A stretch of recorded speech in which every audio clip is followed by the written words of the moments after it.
Cuse Countdown here on Selection Sunday from the Mello Center, breaking down where Syracuse fits in to this 2013 NCAA tournament. I'm Heather Prusak alongside Ben Fontana. And Ben, Syracuse, the 4 seed out of the East region, taking on Montana in that second round.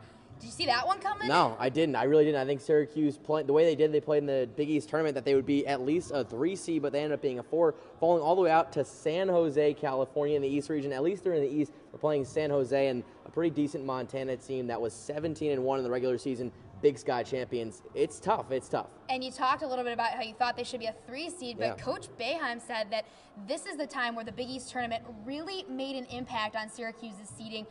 He said that they could have been an 8 seed, but because they made such a deep run in the Big East tournament, that they were able to get that 4 seed. Yeah, well, you imagine the team that they beat after they beat Seton Hall in the quarterfinals was Pittsburgh, and Pittsburgh ends up being an 8 seed, A, in the South region, and B, they have to play Wichita State as an 8. So you're looking at 4 lines of difference there. Syracuse a 4. I said maybe they would 3 if maybe they had beat Louisville or something like that. But yeah, Pittsburgh an 8, Syracuse a 4. So I guess they were fortunate according to Coach Boeheim. Going back to that East region bracket there, Indiana getting the 1 seed there.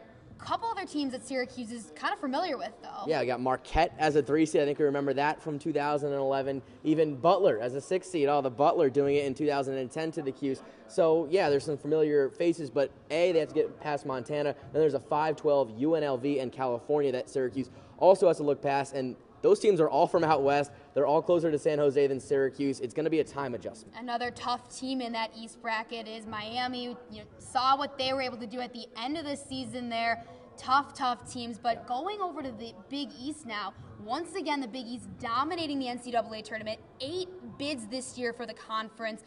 What did you see there? Well, the Big East is probably the best, conference in the country. I think there's no doubt about it. You have Louisville as the #1 overall seed, one of the hottest teams in the country right now. Georgetown drawing a 2 seed, maybe playing themselves off the 1 line because they lost to Syracuse. Perhaps, and other teams like Notre Dame getting a 7, Cincinnati getting a 10 seed. There's really a lot of talent in the Big East. I look at just the domination the Big East had all season long. And before we let you go here, Ben, who are a couple teams that you're really looking out for in this second round of the 2013 NCAA tournament? A couple possibly upset watches. Well, you always got to look at the 12-5 matchup. I think Oregon, who won the Pac-12 title their conference title as a 12 seed, they're definitely going to beat their 5 seed they're playing. And New Mexico also as a 3 seed. A lot of pundits have them going pretty far, and there's other teams that I like in there, such as Creighton as a 7 seed, who ends up playing a Big East team in Cincinnati. So it's going to be an exciting term. There's been upsets all season long. Well, they don't call it March Madness for nothing, but of course Syracuse, the #4 seed in the East, taking on Montana